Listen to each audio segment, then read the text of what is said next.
Hello everyone, welcome to the Healing Jesus office. Come in, let me take you on a tour.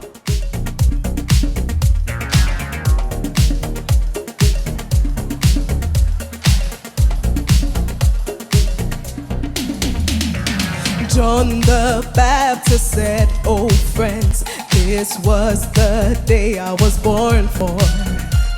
I saw the..." Here in the Healing Jesus campaign headquarters, we implement the vision of the evangelist by carrying out extensive research into chosen towns. Once the research is conducted, crusade directors are sent on an initial trip to ensure that our research conducted is effective. 2023, we opened the year with extensive hours of prayer, seeking the face of God and direction as to what to do for this year. And after being in prayer for nearly a month, we came out to do the other countries in Africa that we've not been able to have crusades in. We are believing God to have crusades in Ethiopia for the first time this year, also go to Gabon, and also have further crusades in Madagascar. So these are our plans for 2023. We've done some advanced work in these countries. We went back to Ethiopia, we went to Madagascar, we've had people, crusade directors in Gabon, Congo, Brazzaville, and these are all places that we are intending to have crusades this year. So there's been a lot of advanced work, reaching out to the pastors, speaking to them, getting them excited about the prospects of the evangelists coming to these places. And we have pastors who are really waiting anxiously. Some have been praying for years, waiting for this moment to come. So we are all excited and all fired up for the crusade.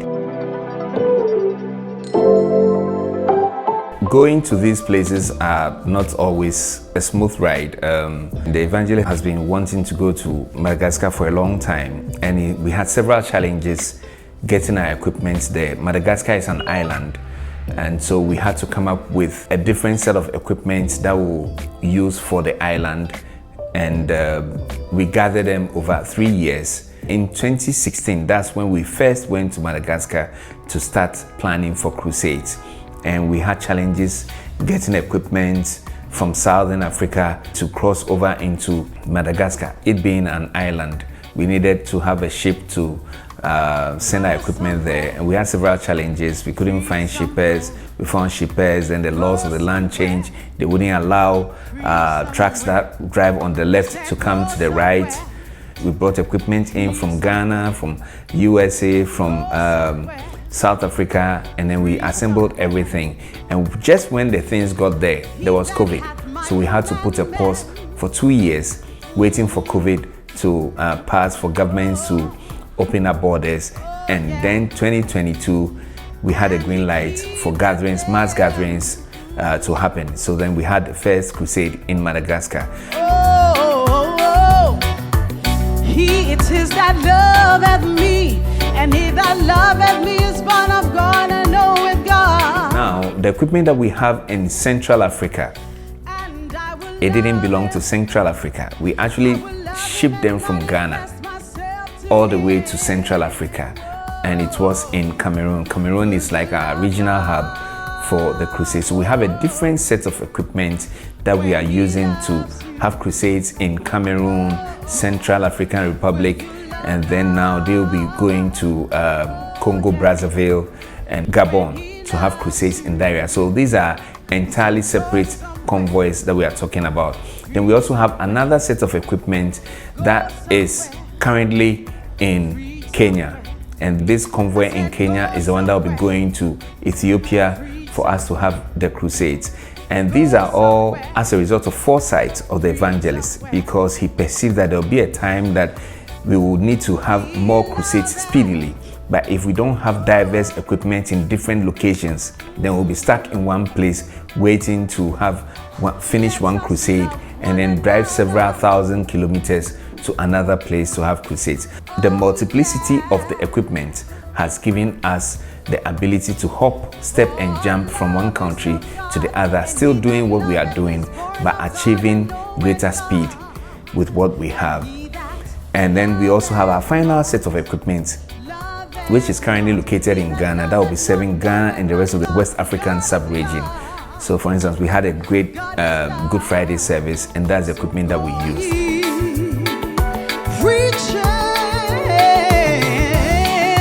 Will you love God? Soul winning is quite expensive, so you need to have a mind that you really want to do something for the sake of the kingdom, winning the lost souls for Jesus Christ. That is why we do what we do. And for Evangelist Doug, leaving the comfort of his home to go out to other nations is not a waste of time at all. And for us, the Crusaders or the Forerunners, we perceive it as our God-given duty to go out wherever there are souls, whether it's a big city or a small village somewhere, to preach the gospel to them, because they too must hear the gospel. And for us, it's not just our lives, it's our way of living. We live for this. We go out there for this, knowing that at the end of the day, when massive numbers of people are gathered and the gospel is preached to them, they are going to make a life-turning decision to follow Jesus Christ. Our vision is to go to heaven with 100 million souls, and nowhere is too far for us to accomplish this vision. This is how I show love. Going Carl F.H. Henry said, "The gospel is only good news if it gets there in time." How can we go without you supporting us? How can we reach the unreached people of this world without you supporting us? We can go on as far as you support us. I pray that the Lord touches your heart to donate generously towards this soul-winning effort. Go to benmp.com, sign up, and be a member who supports the crusades. BenMP means beautiful, exciting, mood-changing partner. As little as $5, $10, $100, $1,000, or any amount that you can give in any currency, please don't wait. Do so now, so we can go to the unreached people of this world and preach the gospel to them. Thank you, and God bless you. Could you be loved? Say go somewhere, preach somewhere.